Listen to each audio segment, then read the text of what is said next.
Hello, everyone, and welcome to another episode of Hard Hats and High Tech, the podcast where we discuss the ins and outs of the construction process with the help of industry experts who will share their knowledge and practical tips to tackle the challenges of modern construction. I'm your host, Bernardita Carlson, talking to you from my office in Chile, and I'm really happy to introduce you to today's guest, Dory Azar. Hi, Dory. Hi, Bernardita. How are you? I'm good. Thank you for joining me today. Excited to be here. Yeah, That's great. Would you like to start by giving our audience a little bit of background into who you are and from where you're joining us today? absolutely. Yeah. So my name is Dory Azar, and I'm a licensed architect in Ontario, Canada. I am also a strategic account executive at RIB Software, working for SpecLink.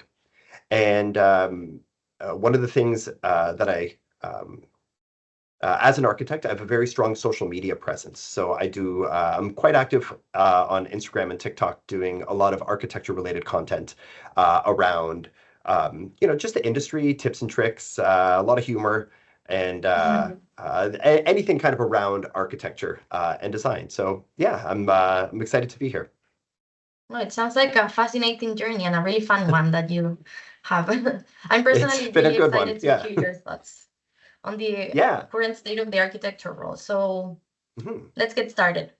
Okay. What do you think are the roles and responsibilities of an architect, and what does a typical day or week look like for you? Okay, so that is a question that you would think would have a simple answer, right? People hear architect and they think that we're just designing buildings, right? We just sit around all day and we do sketches and somehow these buildings magically get built. Designing buildings is part of what we do. Um, a typical, I don't know if there's a typical day. So let's talk about typical skill sets and then we can elaborate from there. So on any given day, an architect could be not only designing a building but interpreting building codes to help with the design of the building, understanding clients' unique needs to help influence the design of the building, understand the site of the property that buildings are being designed on, understanding how to navigate the approval process, so how you get your building permits, how you get and any other environmental approvals or anything like that. There's more than just building permits sometimes. Um, Additionally, there's consulting with other engineers, other architects, landscape architects, interior designers, really the team around the building. So it's really anything to do with the conception and execution of a building. And even after the building is designed, being involved, overviewing the construction if it's required, depending on the size and scale of the project. Assisting clients with navigating contracts.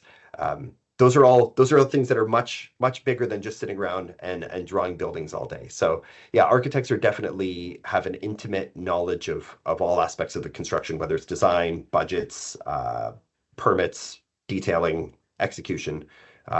So on any given day, we could be doing any one of those things or all of those things. Yeah, so it's hard to say what a typical day would be, but those are typical tasks that an architect would do on any given day. Well, you're definitely teaching me something because I didn't know it was such like a dynamic role where you were doing so many things. So it must Hmm. be fun also. But I recently started learning about construction roles myself Hmm. and found that the architecture role has changed a lot over the years. So what Hmm. would you say are the biggest challenges architects face today? So in my experience, I've been in construction and architecture for about 30 years, and I think the biggest thing that I would say that's changed over that time, and it would be one of the biggest challenges that we face today, is our expectations. And I know that's a broad word. Um, I'd like to say something very specific, something specific, but I think expectations around everything. So um, the I'm going to say so the what's involved in getting a project completed today is very different from what it was, say 30 years ago. Um, Timelines are a little bit longer. Contracts are tighter, right? They're more involved. Clients are more sophisticated. Clients are better informed now because they have access to so much more information. So I think expectations. For example, I was talking to somebody recently who's telling me that there's a city in the United States. I won't name the city just to keep everybody, so we don't get anybody in trouble. But they were saying their building permits could take up to 2 years. So you're talking from the time drawings are completed to the time, um, you're able to start construction is 2 years, and that's not what it's always been, So you're dealing with other issues that you have to manage, right? What is happening in those 2 years? What is happening to budgets, construction costs? So like I said, yeah, and managing expectations, and even with the technology that's advanced in the last 30 years, expectations of production speed that things should operate at, the availability that you have to people. I can text anybody at 3 o'clock on a Sunday afternoon, and whereas uh, before you didn't have that opportunity. So yeah, I think expectations are very, very important in the industry. Yeah, I mean that is interesting. I mean, I think with innovation comes challenges, so it's not Hmm. surprising. But in light of these challenges, how has the Hmm. rise of technologies like BIM or project management software changed the way architects work? And could you maybe share an example with us of an occasion in which these technologies helped you? I'd love to. I love BIM, so I'm a big fan. So for anybody who doesn't know, a BIM stands for Building Information Modeling, and it, it's a lot of things. Building information modeling. As an architect, I use it to its fullest advantage, whereas I am digitally designing and constructing the building, and then extracting two-dimensional drawings from it. So I'm working on a 3D office building, for example, then I'm going to cut floor plans from that, cut my elevations from that, and it's all intelligent. So it's embodying a lot of information that we can use throughout not only the design of the project, but even during construction and after construction is complete. So for me, BIM was important. So I ran a small firm for a lot of years, and BIM was important for me because it was intelligent enough to help me do more, I'd say do more per click.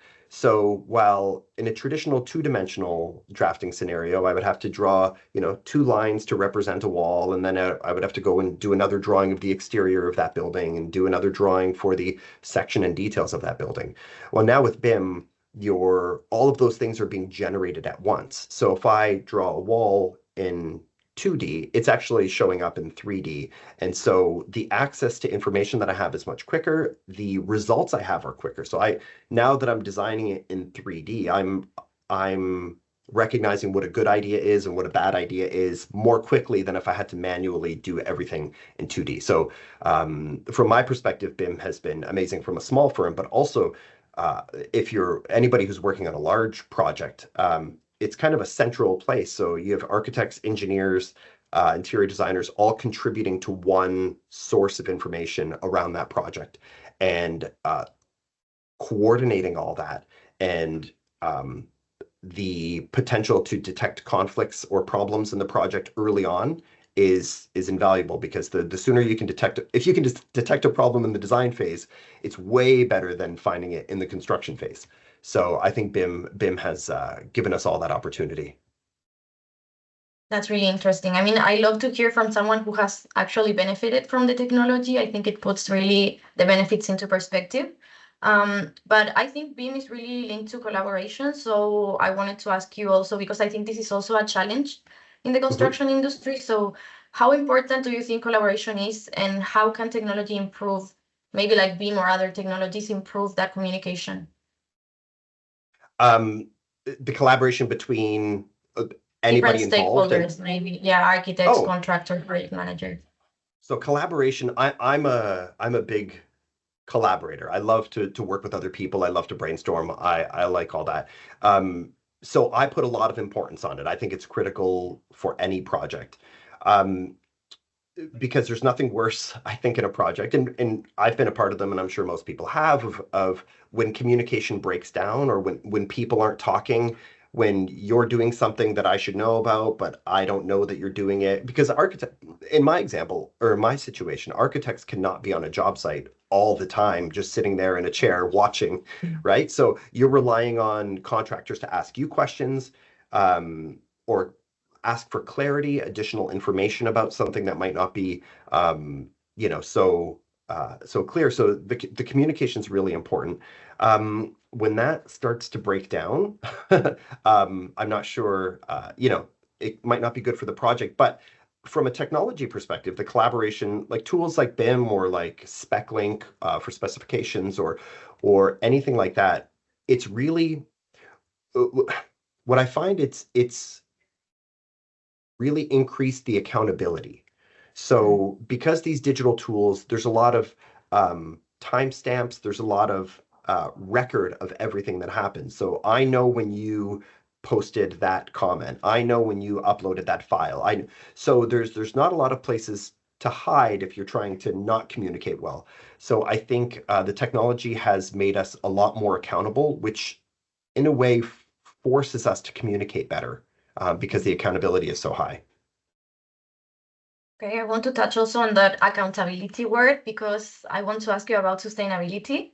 Mhm. So how do architects balance also with the client expectations you mentioned before? How do Mhm. architects manage eco-friendly designs with client expectations for efficiency and cost effectiveness? So I think there's two ways we can approach that answer. So the first way, and I was just on another webinar recently where we were talking about sustainability, and this kind of came up, which is really important. Um, the I, for a while now, for 10 or 20 years, I would say the younger generation are more dialed into sustainability, uh, the earth, and just green movements in general. And that's one thing when you're a teenager, but now those people are in positions are in decision-making positions. So now the teenager that grew up with the environment on their mind is now maybe a manager or somebody who is can influence sustainable decisions with their company, with their friends, with their behavior, with just carrying those principles forward in life as being more sustainable. So I think, and we see that a lot. I see, other architects who are just focused solely on high sustainable projects. Other people who have different initiatives around the environment. So I think the mind shift when we were taught young and now we've grown up with these ideas. So I think that's been a really good thing. The other angle is building codes are catching up and realizing that sustainability is important. So where we're getting maybe a generation of people entering the workforce that are aware of how important sustainability is, that's kind of voluntary, but we're also being led there through our building codes and their understanding of thermal performance and energy efficiency. So I think those two roads are coming together. I think the future's in good hands from a Yeah, it sounds sustainability really perspective. positive. Yeah, but the metaphor that I have in my mind is this like a big ship that needs to turn around, right? It's going one way and it's got to go the other way, and they don't turn around fast, right? So it's Mm, just got to it's turning, it's taking its time, and it'll get there, but it just needs some patience, and definitely. I'm confident it'll get there. Okay, that sounds good. I'm hopeful too about it. Now I want to talk about a really interesting and relevant topic that I'm sure our audience will really enjoy, which is AI. Ooh, okay. So, what role do you think AI and automation, if any, will play in architectural design in the coming years? Um, Boy, it's you're asking me to look into the future now and make some predictions. But let me, it's really funny. So let me share this quick story, and then I'll share my thoughts on that. When I was in school, I went to school in the States in Michigan, and I was getting my master's. We had a professor one time that said, "Do you think we could ever design buildings with or build buildings with just words?" And this was 18 years ago. And the answer was absolutely not. You cannot design a building with words. You need lines. We need graphic representation of what the building is going to look like so that we can know what it looks like to build the building. And thinking about that now, it's like, wait, no, we could, it's just not what we thought, but we could design buildings with words now. So you could do like any other AI platform, you're just providing prompts. And I don't know, I know a lot of the big software companies are adopting AI, and I think they're all at different stages of it. But imagine the scenario of typing words to describe the building that you want, and it's generating construction drawings and plans for you while you're so it's like, yeah, I guess we could do that. So I think Yeah. for AI, I'm again, I hope it doesn't replace human decision making. I really hope AI is there to streamline the boring tasks and the mundane tasks. Um, it would be great if I could, if there was a big change that we had to make to a project, or something that was going to take a couple days to change, if we could type that in words and have the computer just implement those changes for us. And I know it's happening. I see demos and samples, and uh, I'm smiling now. Like I think it's so the technology is amazing. But I think it'll be really interesting to see. Maybe there will be a day where there's not a room full of people clicking and drawing. Maybe it's a smaller room of people describing buildings Mm. that we want built. I don't know. We can watch this in 10 years from now and see if I was close or not, but We can that's talk again in 10 years. I hope so. I hope so. But yeah, I think that's the automation, right? Yes, the AI and automation. I think that's it. Is if I have to sit here and click something for 8 hours, can AI just do it for me in 8 seconds? Um, that would be nice, you know? Yeah, I'm sure it will be. Yeah, I mean, it's Yeah, a I'm really sure will be interesting too. and also controversial topic. But Hmm. let's see how it develops. But now let's move away from technology a little bit and go back to the architecture profession itself. Sure. So, how would you say the role has changed since you started your career? I mean, you have told us already a little bit, but where do you see do you see it heading in the next decade? In the next decade, I think I don't know how far. I think we're on the same road. I don't think it's going to have a big change in terms of direction. But I think, like, at least in my career, when I started out designing homes, and clients were limited to what they knew existed, right? The internet wasn't as, big or robust as it is now. Social media didn't exist. And television shows, right? There's so many TV shows around home design and remodeling and renovations, and at least in North America there is. I love So, those. okay, we all do. But I think now it's the information that everybody has access to.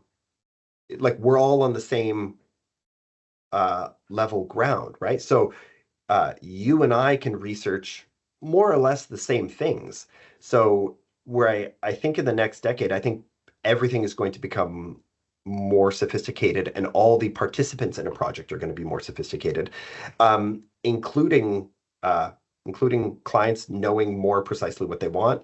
I've had clients come to me with 3D renderings that they did in some free software that on their phone, of like, here's the general idea I'm thinking of. Whereas like 20 years ago, they weren't doing that at all. But we architects were barely doing that.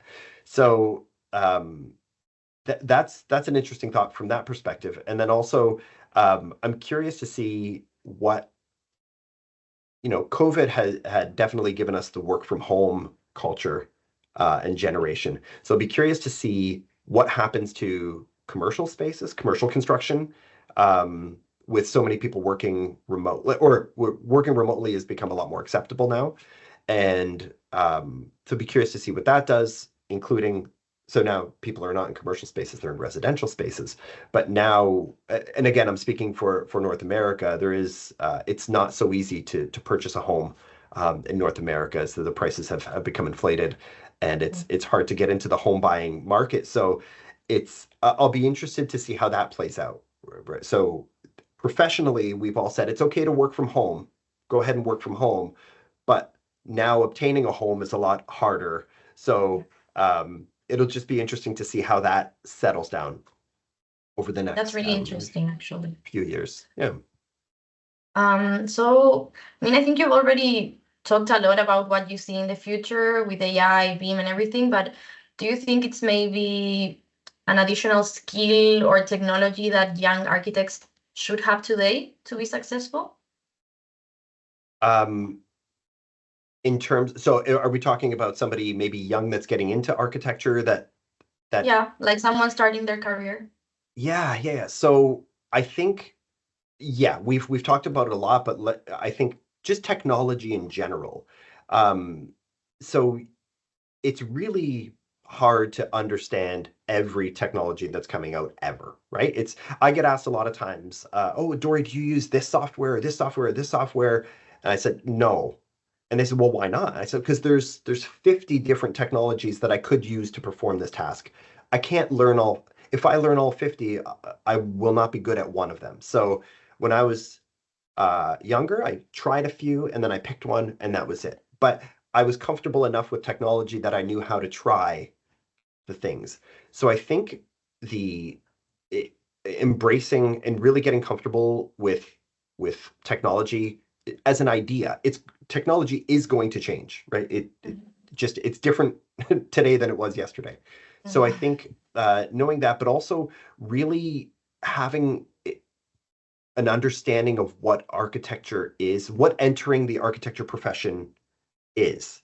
Um, Again, like we said earlier, it's not just sitting at a table and making sketches and building models and 3D printing and that's we'll call it the fun stuff.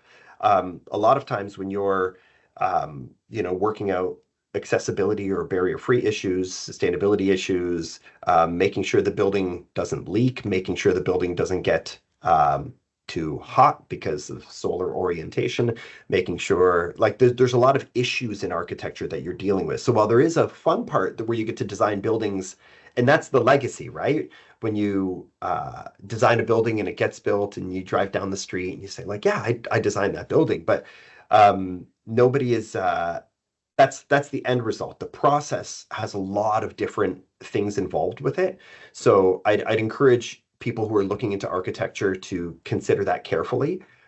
And then maybe, and I don't know, maybe I shouldn't say this, but I'll say it anyways, maybe Mhm. architecture isn't the path for them.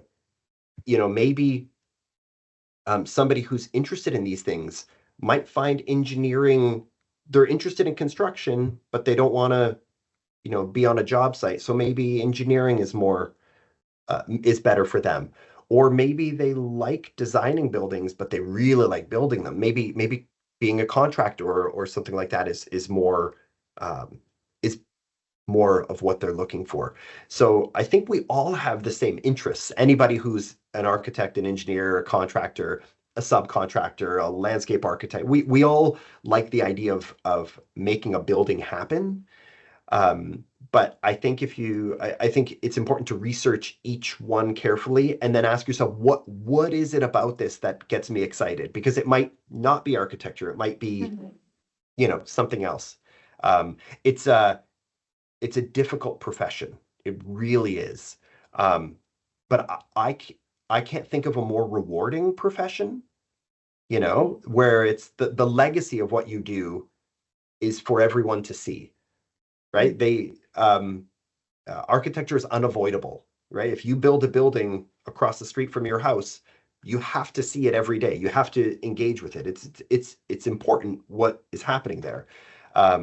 So yeah, from a legacy perspective, it's it feels good, but it's a lot of work to get to that finish line. So your advice to young architects would be to really research and manage those expectations from the early stages of their careers. There's I that think word that's again, really good advice. expectations. Yeah, Well, it all goes back and to expectation. that probably works for any career too, right? Is Yeah. if somebody wants to be a police officer, they might see the exciting, part of it, but there's probably a lot of paperwork and I think every job has a very exciting portion of it and a very boring portion of it. So I guess understand the full spectrum of the profession because it's not fast to be an architect. You're in it for probably 6, 7, 8 years, depending on where you are and what the requirements are of that country. So it's not like you can just go to school for 2 years and become an architect. It's a really long process. So if you're going to dedicate at that age a third of your life to studying something, then you just do your homework and make sure it's the right job for you. I think that's really good advice for anyone, honestly, pursuing a career. But yeah, I think that is all we have time for today. Oh, So, Dory, okay. thank you so very much for joining us. It was a really insightful and educational conversation. So, thank you also to our listeners for joining us, and we'll be back with another episode very soon. Thanks, Bye. Bernadita. See you. Bye, Dory. Thank you.